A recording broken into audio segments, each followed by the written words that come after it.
জয় গীতার চ্যানেলে আপনাকে স্বাগত।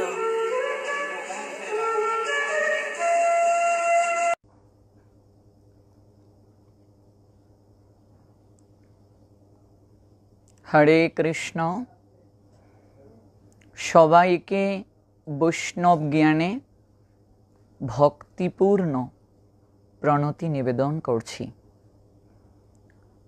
শত সহস্র কোটি দণ্ডবোধ প্রণাম নিবেদন করছি জগৎগুরু প্রভুপাদ শ্রী শ্রীল ভক্তি সিদ্ধান্ত সরস্বতী গোস্বামী ঠাকুরের রাতুল রাঙ্গা চরণে। অতঃপর মম পরম গুরুদেব জগৎগুরু প্রভুপাদ ভক্তি সিদ্ধান্ত সরস্বতী ঠাকুরের কৃপা আশীর্বাদ ওনার রাতুল রাঙ্গা চরণে পূর্ণভাবে আশ্রয় গ্রহণ করি। ভক্তবৃন্দ, সবাই আমার কথা স্পষ্ট শুনতে পাচ্ছেন কিনা একটু অনুগ্রহ করে আমাকে কমেন্ট করে জানান। একটা বিশেষ প্রতিবাদ নিয়ে আজকের লাইভটিতে আসা এবং আজকের এই লাইভটি সর্বোচ্চ সংখ্যক আপনারা শেয়ার করবেন, বিভিন্ন গ্রুপে ছড়িয়ে দেবেন।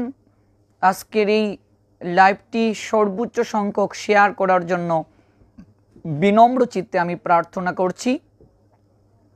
একটা বিশেষ প্রতিবাদ নিয়ে আজকের এই লাইভটি, আরও কয়েকজন যুক্ত হন, তারপরই আমি শুরু করব।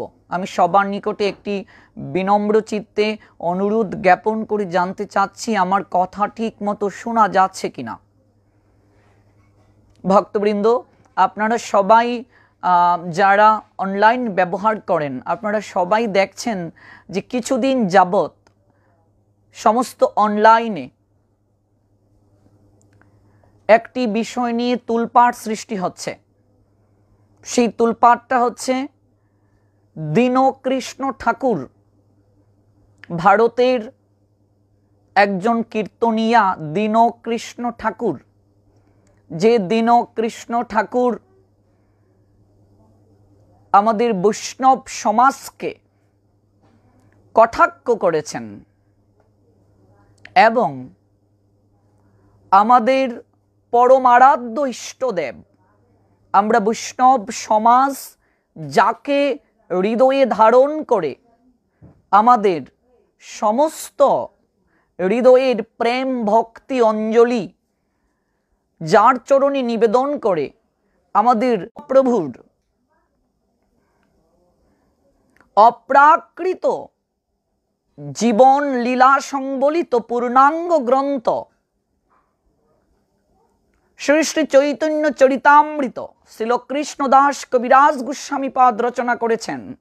সেই বৈষ্ণবদের প্রাণের স্পন্দন গ্রন্থ চৈতন্য চরিতামৃতকে অপ্রামাণিক গ্রন্থ বলে এই কীর্তনিয়া কটাক্ষ পোষণ করেছেন। শুধু তাই নয়, এই চৈতন্য চরিতামৃত গ্রন্থে নাকি অজস্র ভুল রয়েছে। আমি উনার বেফাস মন্তব্যটি একটু আপনাদের নিকটে আমি শ্রবণ করাচ্ছি। অতঃপর সেই 2 টাকার কীর্তনিয়া ধর্ম ব্যবসায়ী ভণ্ড কুলাঙ্গারের প্রত্যেকটা কথার আমি জবাব দিচ্ছি। একটু শ্রবণ করে নিন। যারা শ্রবণ করে এই বিশিষ্ট ভণ্ড কুলাঙ্গার 2 টাকার কীর্তনিয়া চৈতন্য চরিতামৃত গ্রন্থ সম্পর্কে এবং বৈষ্ণব সমাজ সম্পর্কে যে কটাক্ষ পোষণ করেছেন, সেই কটাক্ষপূর্ণ তার কথাগুলো, বেফাস মন্তব্যগুলো একটু কৃপা করে শ্রবণ করুন। বলতে পেরেছেন একটা পয়সা নেব না, পয়সা ছেড়ে দিয়েছ। পেটে লাঠি মারলে যার কবে রয়, শাস্ত্র যার দখলে, ব্লাডে যার গোলা আছে শাস্ত্র, তবে তো সে শাস্ত্রী। তত্ত্ব বললাম আর দুটো ফাসলামো গল্প বলে, দুটো মিথ্যে কথা বলে, শাস্ত্রের বানানো কথা বলে চলে গেলাম। বললাম ওরে বাবরে, বিশাল বড় যন্ত্র। না ভাই, দেখো চৈতন্য চরিতামৃতের ভিতরে ভালো করে শুনে নাও। কৃষ্ণদাস কবিরাজ গোস্বামী লিখেছে চৈতন্য চরিতামৃত, তার ভিতরে অজস্র ভুল নিয়ে আসুন, খুলে দেখিয়ে দেব। সেই মাল পড়ার জন্য মানুষ পাগল, কিন্তু চৈতন্য সঙ্গে যারা মরেছে কি জন্মালো কি করে? কিন্তু চৈতন্য চরিতামৃত বলছে মুরারি গুপ্ত বীর হনুমান ছিল। তাহলে রাধা বলে রাধা কৃষ্ণ দুই তনু গৌরাঙ্গ হয়, তাহলে রাধা তনু দুই মিলে যদি গৌরাঙ্গ হলো গদাধর, বলে ও তো রাধা কি করে হয়? রাধা কৃষ্ণ দুটো মিলে যদি গৌরাঙ্গ হলো, তাহলে রাধা আবার গদাধর কি করে হলো? বললে একটা ভাব স্বরূপিনী, একটা প্রেম স্বরূপিনী, একটা লাহাদিনী, বিষ্ণুপ্রিয়া, তিনটে মেনে নিলাম। একটা রাধা তিনটে হয়েছে, তাহলে যেদিন আয়ান তোমার কাছে চাইলো হে ঠাকুর তোমার বউটা দাও, তুমি তিনটে না করে একটা মাল পাঠালে কেন? একটা ওর কাছে থাকতো আর আরেকটা তোমার কাছে থাকতো, তুমি বদনামটা খালি খালি কিনলে। দেখেছ জায়গায় মানুষের কলম। তাকে দেখুন চৈতন্য চরিতামৃত ভালো করে প্রমাণ দিচ্ছে। প্রমাণটা কি না? প্রমাণটা হলো হাজারো মিথ্যে তথ্য তার ভিতরে ভরা, আর মিথ্যেবাদী মানুষগুলো মালা নিয়ে চৈতন্য চরিতামৃত মাথায় নিয়ে ঘুরছে। একবার খুঁজে দেখলো না তার ভিতরে ঠিক কথা লেখা আছে কিনা। নিমাইয়ের মা যেদিন নিমাইকে জন্ম দিয়েছে, জানেন না? জন্ম নেওয়ার পরে নিমাই কাঁদছে, মা মা মা। অদ্বৈত আচার্য ঘুমাচ্ছিল। বলুন তো নিমাইয়ের জন্ম কোন সময় হয়েছিল? টাইমটা একটু বলবেন? বলুন, আপনারা তো চৈতন্য চরিতামৃত পড়েছেন। টাইমটা কোন সময় ছিল? কোন সময় ছিল? হ্যাঁ,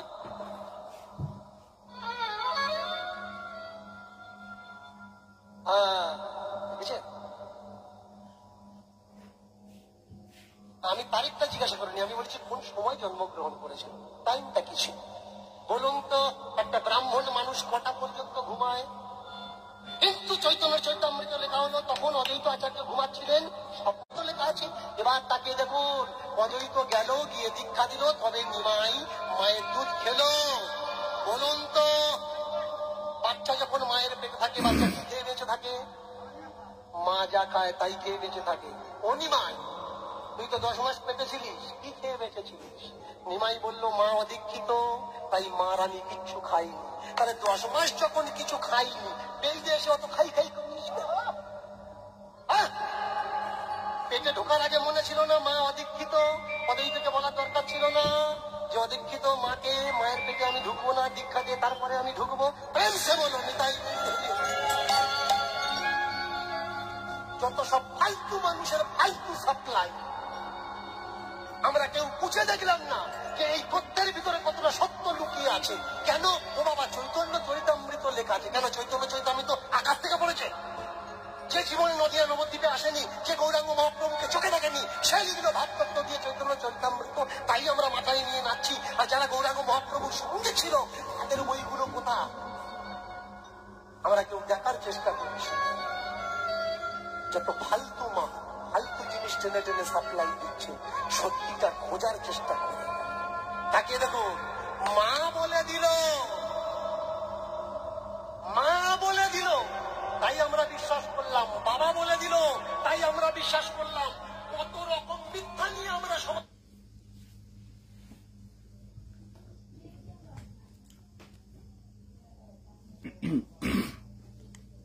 ভক্তবৃন্দ, আপনারা নিশ্চয়ই তার ভিডিও স্ক্রিপ্টটা ভালো করে শ্রবণ কর।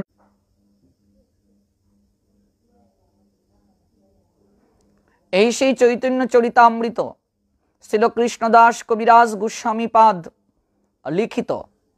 আপনারা সবাই শ্রবণ করেছেন। দীনকৃষ্ণ ঠাকুর, দীনকৃষ্ণ ঠাকুর মহাশয়, আপনি এত বড় পণ্ডিত, আপনি এত বড় পণ্ডিত, আপনি উল্লেখ করেছেন এই চৈতন্য চরিতামৃত গ্রন্থে অজস্র ভুল রয়েছে। আপনারা সর্বোচ্চ সংখ্যক লাইভটিকে শেয়ার করুন, যেন ওই কুলাঙ্গারের নিকটে আমার কথাগুলো পৌঁছায়। দীনকৃষ্ণ ঠাকুর মহাত্মন, আপনার নিকটে আমি ধারাবাহিকভাবে আপনার প্রত্যেকটা অপপ্রচারের দাঁত ভাঙ্গা জবাব দেব, এবং আমি আপনার নিকট কয়েকটা প্রশ্ন রাখবো। আপনি এত বড় পণ্ডিত, আপনি আমার প্রত্যেকটা প্রশ্নের জবাব আপনি দেবেন। আপনি উল্লেখ করেছেন যে চৈতন্য চরিতামৃত গ্রন্থ যার মাঝে অসংখ্য ভুল রয়েছে, সেই মাল পড়ার জন্য সবাই পাগল। দীনকৃষ্ণ ঠাকুর মহাশয়, আপনি এত বড় পণ্ডিত, আপনি ভাষা সম্পর্কে, সাহিত্য সম্পর্কে, শাস্ত্র সম্পর্কে এত বড় বিশারদ, আর আপনি চৈতন্য চরিতামৃত গ্রন্থকে মাল বলে উল্লেখ করেছেন। মাল শব্দটি দ্বারা আপনি কি বোঝাতে চাচ্ছেন দীনকৃষ্ণ ঠাকুর মহাশয়? আপনি রাধারানীকে মাল বললেন, আপনি বিষ্ণুপ্রিয়া দেবীকে মাল বললেন, আপনি রাধারানীকে মালের সঙ্গে তুলনা করলেন। আপনি মাল বলতে কি বুঝাতে চেয়েছেন দীনকৃষ্ণ ঠাকুর? আপনার এত জ্ঞান, আপনি এত পাণ্ডিত্যের অধিকারী, আপনার এত শাস্ত্র জ্ঞান রয়েছে, আর আপনি বলছেন চৈতন্য চরিতামৃত গ্রন্থ, সেই চৈতন্য চরিতামৃত গ্রন্থ এটা মাল, এই মাল পড়ার জন্য সবাই আগ্রহী। আপনি কোন সম্প্রদায়ের, আপনি কোন সম্প্রদায়ের সেটা তো আপনি উল্লেখ করেন নাই।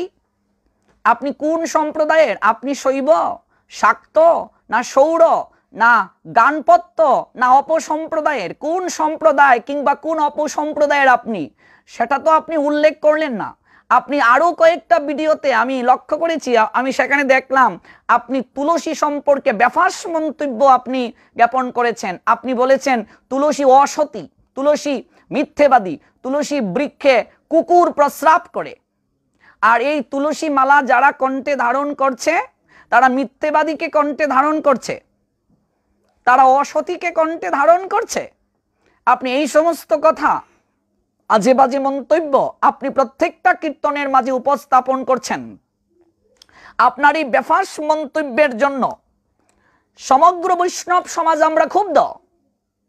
সমগ্র ভারতবর্ষের বৈষ্ণব সমাজ তথা বিশ্বের যে যে জায়গায় চৈতন্য অনুরাগী রয়েছে, নিতাই অনুরাগী রয়েছে, রাধা গোবিন্দের অনুরাগী রয়েছে, প্রত্যেকেই আপনার এই বেফাস মন্তব্যের জন্য আমরা ক্ষুব্ধ। আমরা প্রত্যেকেই হৃদয়ে খুব কষ্ট পেয়েছি, এবং আপনার এই বেফাস মন্তব্যের জন্য নবদ্বীপ থেকে ছিল প্রেম গোপাল গোস্বামী মহাত্মন আপনাকে কল দিয়েছেন। সেই রেকর্ডগুলোও আমরা শুনেছি অনলাইনে। কল দেওয়ার পর আপনাকে যে প্রশ্নগুলো করা হয়েছে, আপনি সন্ধ্যাকালে সেজুতি জ্বালাবেন, সন্ধ্যার প্রদীপ জ্বালাবেন, এই অজুহাত দিয়ে আপনি আমাদের ইষ্টদেব গৌর হরিকে নিয়ে মন্তব্য করার অধিকার আপনাকে কে দিয়েছে? কে দিয়েছে আপনাকে সেই অধিকার? পুরো বৈষ্ণব সমাজ নিয়ে মন্তব্য করার আপনার অধিকার কে দিয়েছে? তুলসী যারা কণ্ঠে ধারণ করে তারা অসতীকে কণ্ঠে ধারণ করে, তুলসী বৃক্ষে কুকুর প্রস্রাব করে। আপনি এই সকল অপপ্রচার করার অধিকার আপনাকে কে দিয়েছে? কে দিয়েছে আপনাকে? প্রত্যেকটার একটা একটা করে জবাব আপনাকে দিতে হবে। সমগ্র বৈষ্ণব সমাজ আপনার বিরুদ্ধে যেভাবে খেপেছে, এবং আমি লক্ষ্য করে দেখেছি সোশ্যাল মিডিয়াতে প্রত্যেক বৈষ্ণব মহাত্মাগণ, বৈষ্ণব মহারাজগণ আপনার সঙ্গে শালীনতার সঙ্গে কথা বলেছে। আপনি তাদের বিভিন্ন কল করে জানতে চাওয়া প্রশ্নের উত্তর আপনি দিতে পারেননি, এবং সোশ্যাল মিডিয়াতে আপনাকে নিয়ে যে কানাঘুষা সৃষ্টি হয়েছে, আপনি তার জবাবমূলক আরেকটা ভিডিও আপনি ইউটিউবে আপলোড করেছেন, আমি সেটাও শুনেছি। আপনি সেখানে কয়েকটা বিষয় উল্লেখ করেছেন। সেটি হচ্ছে, আপনি বলছেন যে আপনি সব মতে বিশ্বাসী। আপনি বলছেন আমরা নিজেরা নিজেদের মাঝে যদি কাদা ছোড়াছুড়ি করি, অন্য ধর্মের লোকেরা সেটা সুযোগ নেবে। আমরা নিজেরা নিজেদের মাঝে কাদা চুরাচুরি যেন বন্ধ করি। দীনকৃষ্ণ ঠাকুর মহাশয়, আপনার তখন এই জ্ঞানটা ছিল না যখন আপনি বৈষ্ণব সমাজ নিয়ে খারাপ মন্তব্য করলেন, যখন আপনি ছিল কৃষ্ণদাস কবিরাজ গোস্বামী পাদের এই শ্রী শ্রী চৈতন্য চরিতামৃত, যেটা বৈষ্ণব সমাজের প্রাণের স্পন্দন, যেখানে কলিযুগ পাবন অবতারী প্রেম পুরুষোত্তম পরমেশ্বর ভগবান শ্রীকৃষ্ণ চৈতন্য মহাপ্রভুর একমাত্র প্রামাণিক দলিল, একমাত্র প্রামাণিক জীবন সর্বস্বের এক প্রাণের স্পন্দন গ্রন্থ চৈতন্য। আপনি শুরুতে কি করলেন? বুক চাপড়ে আপনি চ্যালেঞ্জ করলেন। আপনি প্রত্যেকটা কীর্তনে আমি দেখি আপনি চ্যালেঞ্জ ছুড়ে দেন, আপনি বুক চাপড়ে বলেন, আপনি চ্যালেঞ্জ ছুড়ে দেন। আমি বাংলাদেশ থেকে শ্রী অদ্বৈত আচার্য প্রভুর আবির্ভাব ধাম, গৌরানা ঠাকুর আবির্ভাব ধাম, আমি লাউর পরগনা, তৎকালীন লাউর পরগনা, বর্তমান শ্রী অদ্বৈত ভূমি থেকে আপনাকে চ্যালেঞ্জ ছুড়ে দিয়েছি। আপনাকে চ্যালেঞ্জ ছুড়ে দিয়েছি, এই সৃষ্টি চৈতন্য চরিতামৃত গ্রন্থকে সাহিত্যের দিক থেকে যদি আপনি মূল্যায়ন করেন এবং সর্বদিক থেকে যদি আপনি মূল্যায়ন করেন, আপনি কোনো ভুল সেই জায়গায় খুঁজে বের করতে পারবেন না। আমি আপনাকে চ্যালেঞ্জ ছুড়ে দিয়েছি, দেখি আপনার কতটুকু বুকের পাটা, আপনি আমার চ্যালেঞ্জকে মোকাবেলা করবেন। সমগ্র বৈষ্ণব সমাজে আপনাকে যে জবাব দিয়েছে সেটা শালীনতা ছিল। আপনি আপনার দ্বিতীয় জবাবে আপনি আপলোড করে বলছেন বৈষ্ণবদের মুখের ভাষা এমন হতে পারে না। আপনি সমগ্র বৈষ্ণবের প্রাণের স্পন্দন গৌর হরিকে নিয়ে খারাপ কথা বলছেন, আপনি রাধারানীকে মাল বলেছেন, আপনি বিষ্ণুপ্রিয়া দেবীকে মাল বলেছেন, আপনি তুলসী দেবীকে অসতী বলেছেন। যারা তিলক পরিধান করে, কণ্ঠে যারা মালা পরিধান করে, তারা সবাই মিথ্যেবাদী বলে আপনি উল্লেখ করেছেন। আপনি কৃষ্ণদাস কবিরাজ গোস্বামী পাদের পাণ্ডিত্য নিয়ে প্রশ্ন তুলেছেন এবং আপনি বৈষ্ণব সমাজকে কটাক্ষ করেছেন। বৈষ্ণব সমাজ বিনয়ের এবং দৈন্যতার ভূষণে ভূষিত বলে এখন পর্যন্ত আপনার ধুতি খুলে আপনাকে ল্যাংটা করেনি। এটা আপনার 14 গোষ্ঠীর সৌভাগ্য যে আপনার ধুতি খুলে এখনো আপনাকে ল্যাংটা করেনি। এটা আপনার 14 গোষ্ঠীর সৌভাগ্য। বৈষ্ণব কাকে নিয়ে আপনি কথা বলছেন? এই সৎ সাহস আপনি কোত্থেকে পেলেন? এই অধিকার আপনাকে কে দিয়েছে? বৈষ্ণব সমাজ আপনাকে যে এখনো তুলুধুনা করে ছাড়েনি, এটা আপনার 14 গোষ্ঠীর সৌভাগ্য। আপনি বলছেন চৈতন্য চরিতামৃত গ্রন্থে অজস্র ভুল রয়েছে। মশাই, কোন কোন জায়গায় অজস্র ভুল রয়েছে? শ্রীল কৃষ্ণদাস কবিরাজ গোস্বামী পাদ এই চৈতন্য চরিতামৃত উনি অতি বৃদ্ধ বয়সে রচনা করেছিলেন। চৈতন্য চরিতামৃতটা আপনি ভালো করে পড়েননি আমার মনে হয়। তিনি কবিরাজ গোস্বামী পাদ উল্লেখ করেছেন, আমি বৃদ্ধ জড়াতুর লিখিতে কাপয়ে কর, মনে কিছু স্মরণ না হয়, না দেখিয়ে নয়নে, না শুনিয়ে শ্রবণে, তবু লিখি এ বড় বিষয়। এই গ্রন্থ লেখায় মুড়ে মদন মোহন, আমার লিখন যেন সুখের পটন, সেই লিখি মদন গোপাল মুড়ে যে লেখায়, কাষ্টের পুত্তলি যেন কুহকে না চায়। তিনি অতি বৃদ্ধ বয়সে এই চৈতন্য চরিতামৃত গ্রন্থ লিখলেন। তার কর কাঁপছে, ভালো করে নয়নে দেখতে পাচ্ছেন না, ভালো করে শ্রবণ করতে পারছেন না, তথাপি তিনি উল্লেখ করেছেন কে যেন তাকে লিখায়। এই কৃষ্ণদাস কবিরাজ গোস্বামী পাদ বৃদ্ধ বয়সে এই অপ্রাকৃত সম্পদ আমাদেরকে উপহার দিয়ে গিয়েছিলেন। কৃষ্ণদাস কবিরাজ গোস্বামী পাদের মতো মহাপুরুষেরা, মহামানবেরা জগতের বুকে যতদিন থাকবেন ততদিন সমাজের জন্য মঙ্গল। আর আপনার মতো 2 টাকার কুলাঙ্গার ভণ্ড সহজিয়া কীর্তনিয়ারা জগতের বুকে যতদিন থাকবে ততদিন যাবত ধরণী মাতৃকা। আপনার মতো সমাজ চুপ কেন? আপনারা প্রতিবাদ কেন করছেন না? কীর্তনিয়া সমাজের কাউকে তো প্রতিবাদ করতে দেখলাম না, কীর্তনিয়া সমাজকে তো প্রতিবাদ করতে আমরা দেখলাম না। দীনকৃষ্ণদাস মহাত্মন সেই ছিল কৃষ্ণদাস কবিরাজ গোস্বামী পাদের পাণ্ডিত্য নিয়ে আপনি কথা বলেন। আপনি বলেন যে ছিল কৃষ্ণদাস কবিরাজ গোস্বামী পাদ নবদ্বীপে কখনো আসেনি, চৈতন্য মহাপ্রভুকে কখনো দেখেনি, তার লেখা সমগ্র কাল্পনিক, তার লেখা এই মাল নিয়ে সবাই টানাটানি করে। কৃষ্ণ ঠাকুর মহাত্মন ছিল কৃষ্ণদাস কবিরাজ গোস্বামী পাদের সঙ্গে আপনি অন্যান্য মানুষের তুলনা করেন। আমি আরো দেখেছি আপনাকে যখন কল দেয়া হয়েছিল বীরচন্দ্রপুর এক চক্রার নিতাই বাড়ির বিবেক ঘোষাল, সেখানে আপনি উল্লেখ করেছেন রূপ গোস্বামী পাদের বিরচিত কোন শাস্ত্রই শাস্ত্র নয়।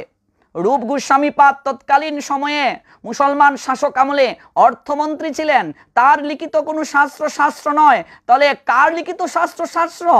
আপনার মতো 2 টাকা ভণ্ড কুলাঙ্গার কীর্তনিয়ার মুখের কথা শাস্ত্র। রূপ গোস্বামী পাদের উপরে আপনি আঙ্গুল তুলেন। তার নখের যোগ্য আপনি, তার নখের যোগ্য আপনি। আপনি রূপ গোস্বামী পাদের উপরে আপনি আঙ্গুল তুলেন, আপনি ছিল কৃষ্ণদাস কবিরাজ গোস্বামী পাদের চরণে আপনি অপরাধ করেছেন, আপনি গৌর হরির চরণে অপরাধ করেছেন, সমগ্র বৈষ্ণব সমাজের চরণে আপনি অপরাধ করেছেন। আপনি অতি দ্রুত যদি আপনার মন্তব্য প্রত্যাহার না করেন এবং সমগ্র বৈষ্ণব সমাজের নিকটে যদি আপনি মার্জনা ভিক্ষা না চান, সমগ্র বৈষ্ণব সমাজ আপনার ধুতি খুলে আপনাকে ল্যাংটা করে ছাড়বে।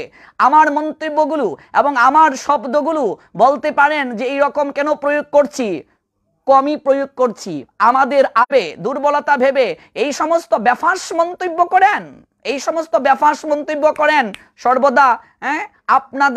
আপনাদের মতো কুরুচিপূর্ণ কিছু সংখ্যক ব্যক্তিরা সমাজের কলঙ্ক, সনাতন সমাজের কলঙ্ক আপনারা, সনাতন সমাজে কলঙ্ক আপনারা। তারপর কি? তারপর আপনি উল্লেখ করেছেন, সেখানে আপনি উল্লেখ করেছেন যে গদাধর রাধারানী, এটা আপনি কি করে বিশ্বাস করবেন?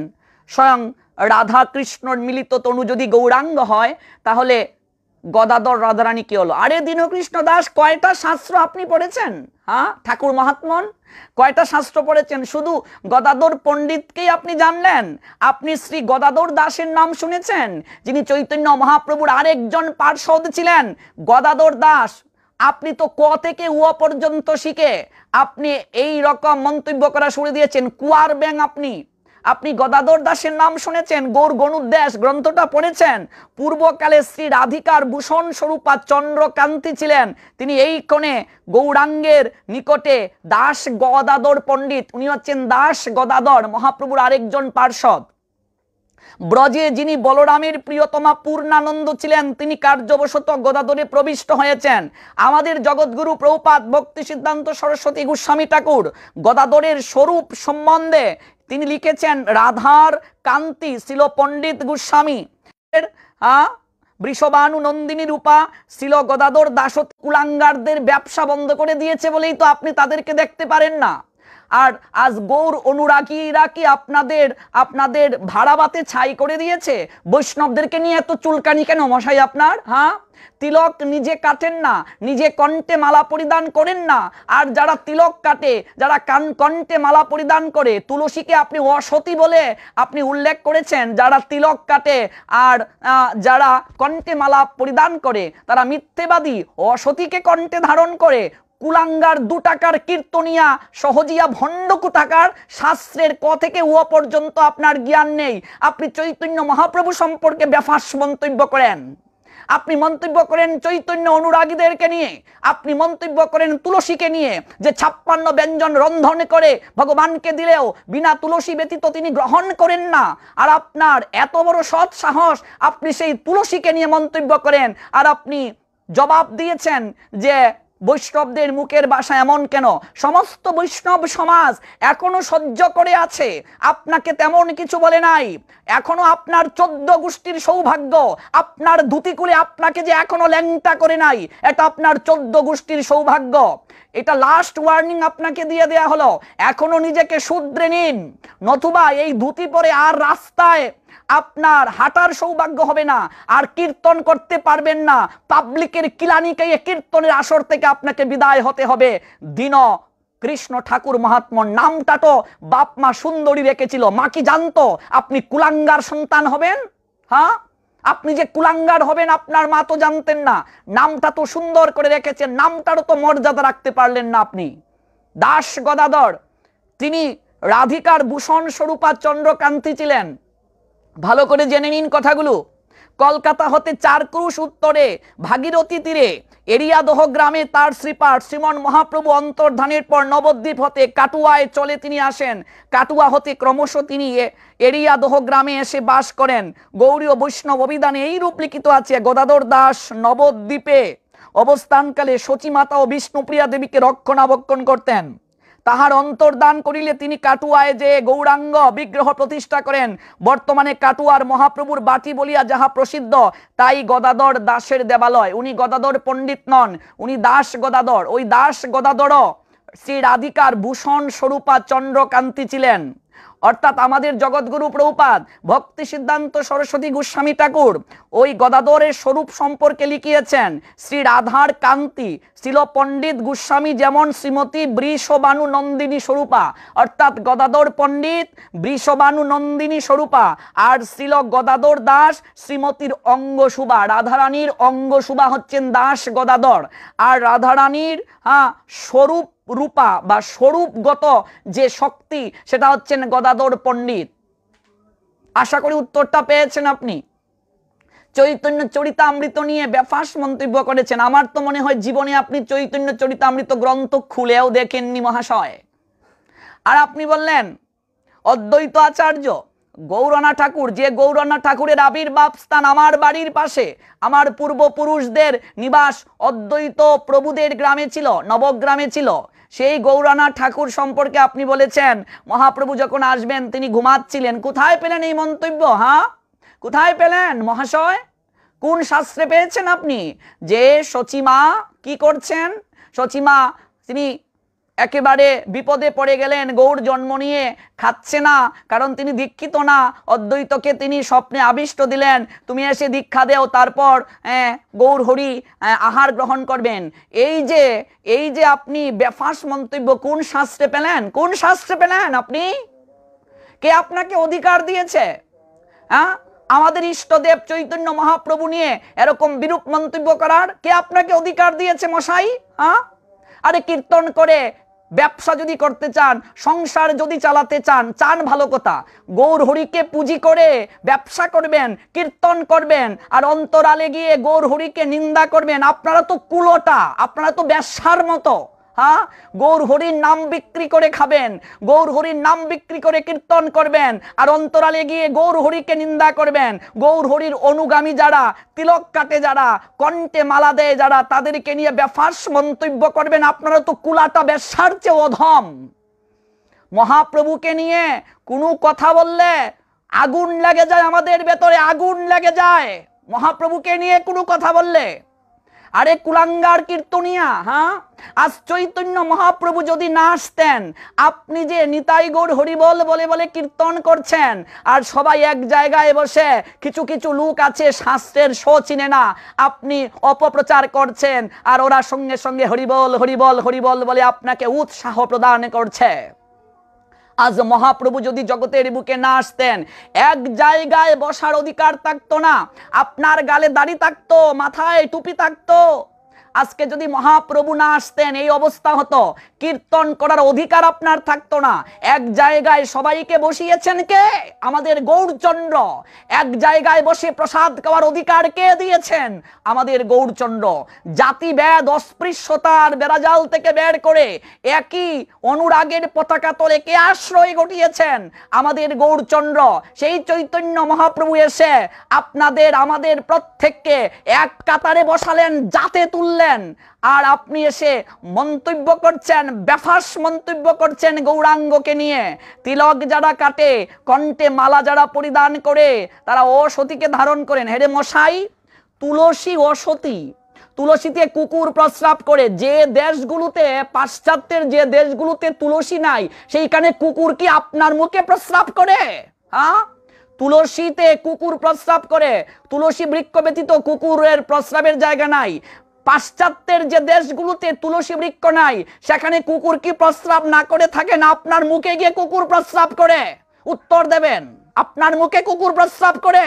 কোন শাস্ত্রে পেয়েছেন আপনি যে তুলসী মিথ্যেবাদী, তুলসীতে কুকুর প্রস্রাব করে? শুনে শুনে গাঁজাকুড়ি গল্প বলে সবাইকে বুঝানো যায়, বৈষ্ণবদেরকে, শাস্ত্র তত্ত্ববিদদেরকে বুঝানো যায় না।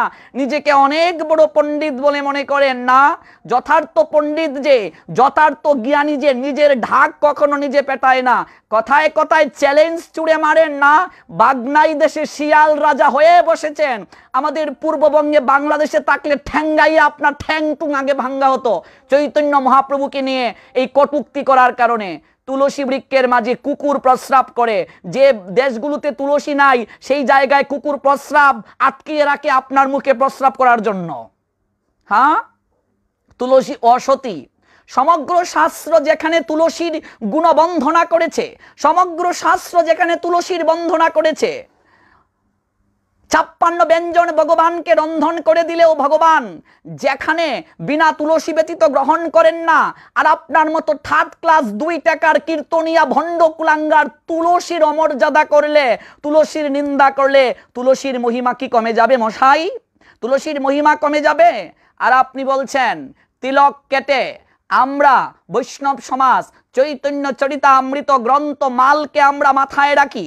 চৈতন্য চরিতামৃত গ্রন্থকে আপনি মালের সঙ্গে তুলনা করলেন। এখানে মাল দ্বারা আপনি কি বুঝাতে চাচ্ছেন? হ্যাঁ, কি বুঝাতে চাচ্ছেন? আপনার তো কথা দ্বারা বুঝাই যায় যে আপনার জ্ঞান কতটুকু। সব জায়গায় আপনি সন্দেহ খুঁজে বেড়ান না। আপনার প্রত্যেকটা ভিডিওতে দেখলাম আপনি উল্লেখ করেছেন চৈতন্য চরিতামৃত গ্রন্থের কোনো প্রামাণিকতা নাই, চৈতন্য চরিতামৃত গ্রন্থ অপ্রামাণিক, সন্দেহ রয়েছে, সব জায়গায় আপনার সন্দেহ। আমি তো আপনার এই ভিডিওগুলো দেখে মন্তব্যগুলো শুনে এটাও সন্দেহ করতে বসেছি আপনার জন্মটা ঠিক কিনা। আপনার জন্ম সম্পর্কেও আমার সন্দেহ দাঁড়িয়ে গিয়েছে। সব জায়গায় সন্দেহ, আপনার জন্মটা ঠিক কিনা সে নিয়েও কি আপনার সন্দেহ আছে নাকি? দীনকৃষ্ণ ঠাকুর মহাত্মন, আপনার জন্মটাতেও তো সন্দেহ মনে হচ্ছে। সব জায়গাতেই আপনার শুধু সন্দেহ আর সন্দেহ, সব জায়গাতেই আপনার সন্দেহ আর সন্দেহ। আপনি জবাব ভিডিওতে বলে দিয়েছেন বৈষ্ণব সমাজের আপনাকে তুলুদুনা করছেন এরকম ভাষা দিয়ে। এখনো তো আপনার 14 গোষ্ঠীর সৌভাগ্য, আপনাকে তেমন কোনো মন্তব্য করে নাই, তেমন কোনো খারাপ ভাষা ব্যবহার করেন নাই।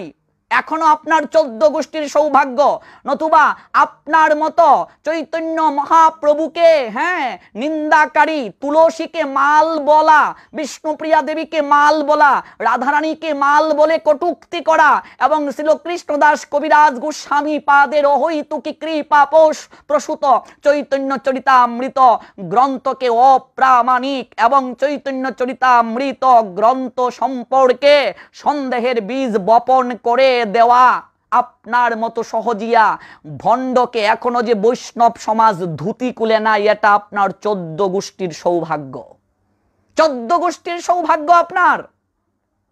আপনি উল্লেখ করে দিলেন যে তুলসী মিথ্যেবাদী, যেখানে ভগবান কৃষ্ণ বলছেন তুলসী তার প্রেয়সী, নম নম তুলসী কৃষ্ণ প্রেয়সী, কৃষ্ণের প্রিয়া তুলসী।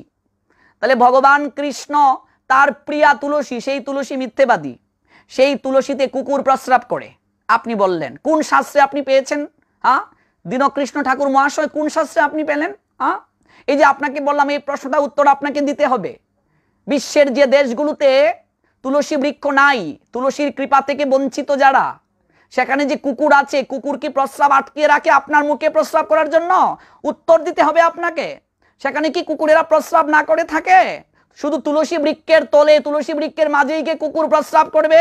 আপনি তুলসী বৃক্ষ ধারণ করেন না, সেটা আপনার বিষয়। আপনি মদ খাবেন না, গাঁজা খাবেন, গাঁজা খেয়ে কীর্তন করবেন।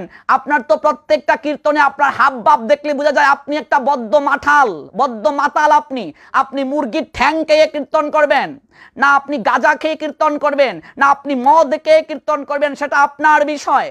কিন্তু আপনি আমাদের কুলদেবতা, আপনি আমাদের আরাধ্য ভগবানকে নিয়ে নিন্দা কেন করছেন? এই অধিকার আপনাকে কে দিয়েছে মশাই? হ্যাঁ, কে দিয়েছে?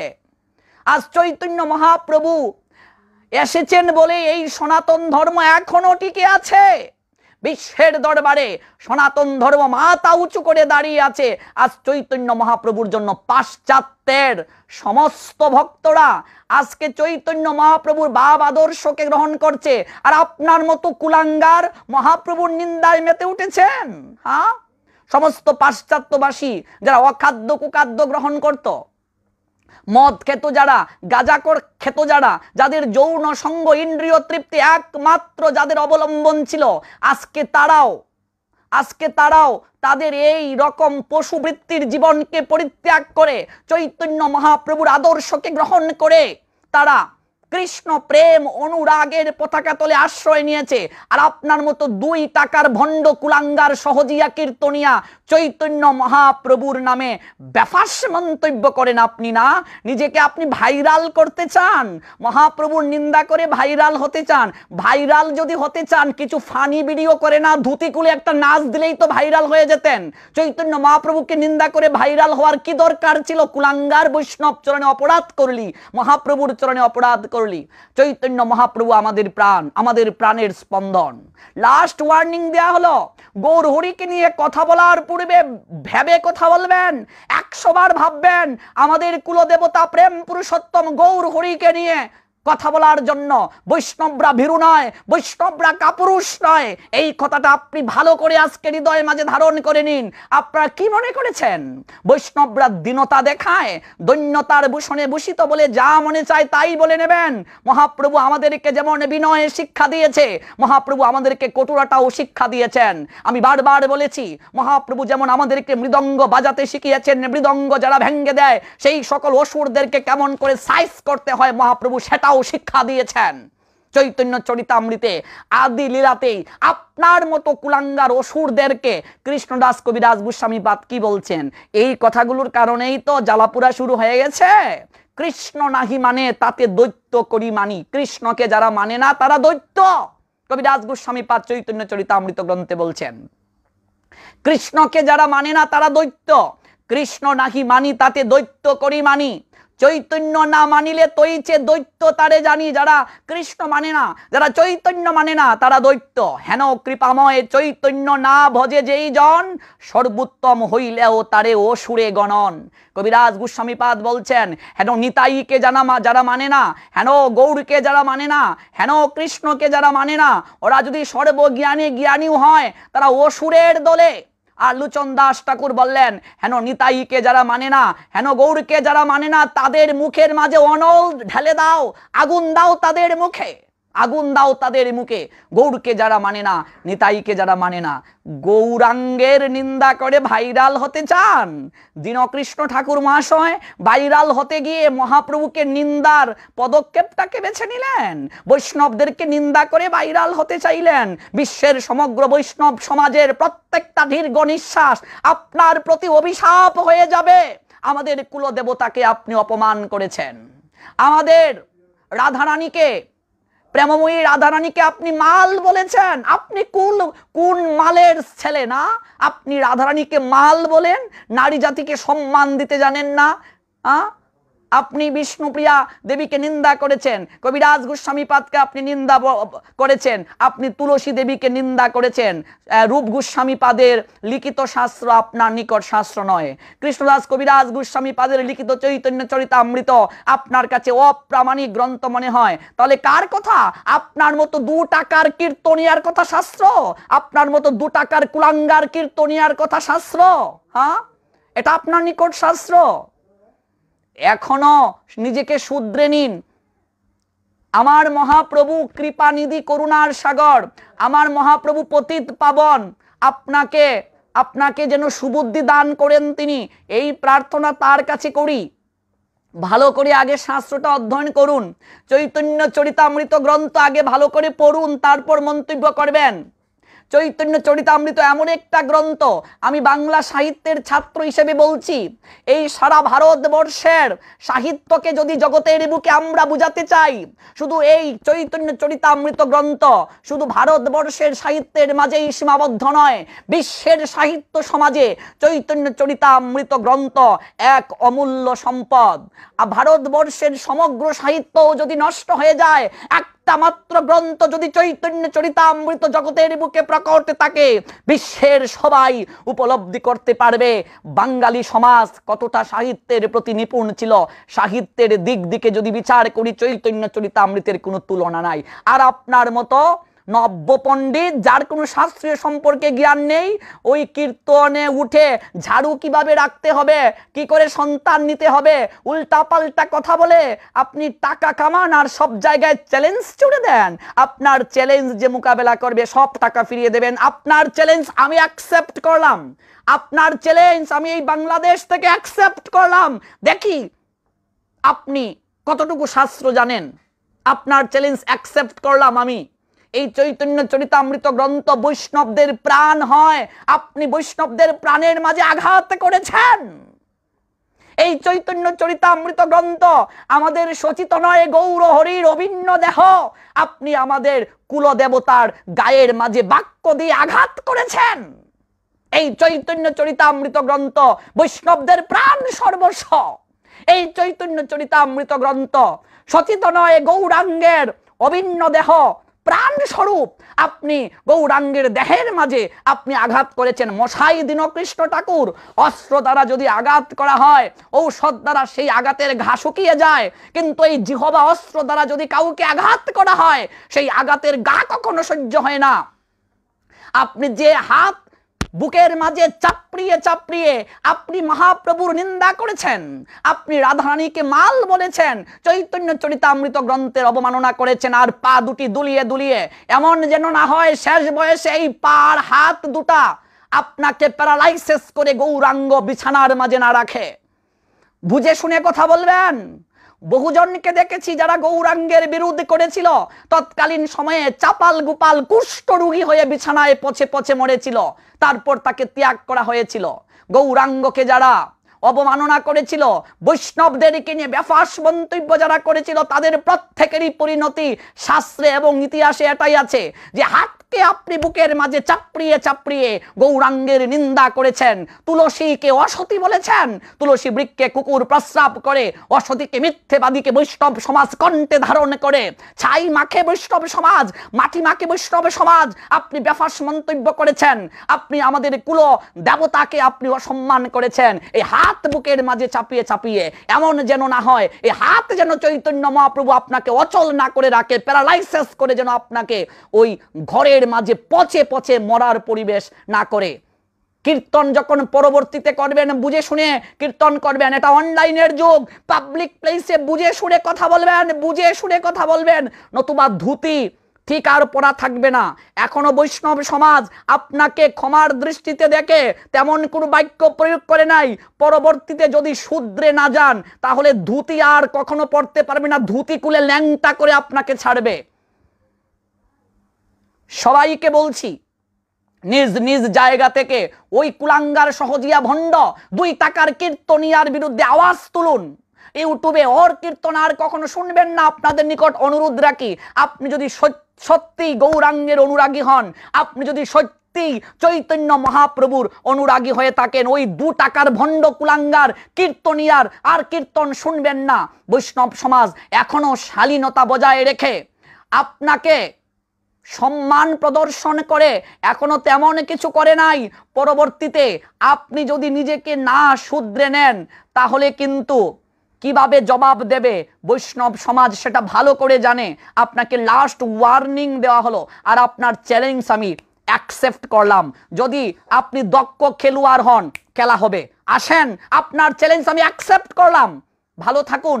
আর আমার এই কথার আগুনে যদি আপনার গায়ে ফুসকা পড়ে, কিংবা কারো গায়ে, আপনার অনুসারী যারা কারো গায়ে যদি ফুসকা পড়ে, আমার কিছু করার নেই। আমি রাহুল কৃষ্ণ দাস কাউকে ভয় পেয়ে কখনো কথা বলি না। আমি গৌরাঙ্গের অনুরাগী, গৌরাঙ্গের অনুসারী আমি। আর বৈষ্ণব কখনো ভীরু হয় না, বৈষ্ণব কখনো কাপুরুষ হয় না। বৈষ্ণবতায় কাপুরুষতার স্থান নেই, বৈষ্ণবতায় ভীরুতার স্থান নেই। যারা কাপুরুষ, যারা ভীরু, তারা কখনো বৈষ্ণব নয়। আর বৈষ্ণব সমাজ কখনো কাপুরুষ নয়। বৈষ্ণব সমাজ সাহসী, এক্সট্রিম মেরিটোরিয়াস ওরা, এক্সট্রিম ইন্টেলিজেন্ট ওরা। কাজেই এখনো শুধরে যান। ভালো থাকুন। এবং অনলাইনে যারা আমাকে শুনছেন, আপনাদের প্রত্যেকের নিকট আমার একটা অনুরোধ, আপনারা সর্বোচ্চ সংখ্যক এই লাইভটিকে শেয়ার করুন। আর এবং এই ভণ্ড কাপুরুষ এর চরিত্রকে এবং ব্যাফাস মন্তব্যকে সবার নিকটে পৌঁছে দিন, এবং আমার প্রতিবাদটা সবার দৃষ্টিতে গোচরিত করার নিমিত্তে সর্বোচ্চ সংখ্যক শেয়ার করুন। সবার মঙ্গল হোক। জয় নিতাই, জয় গৌর হরি।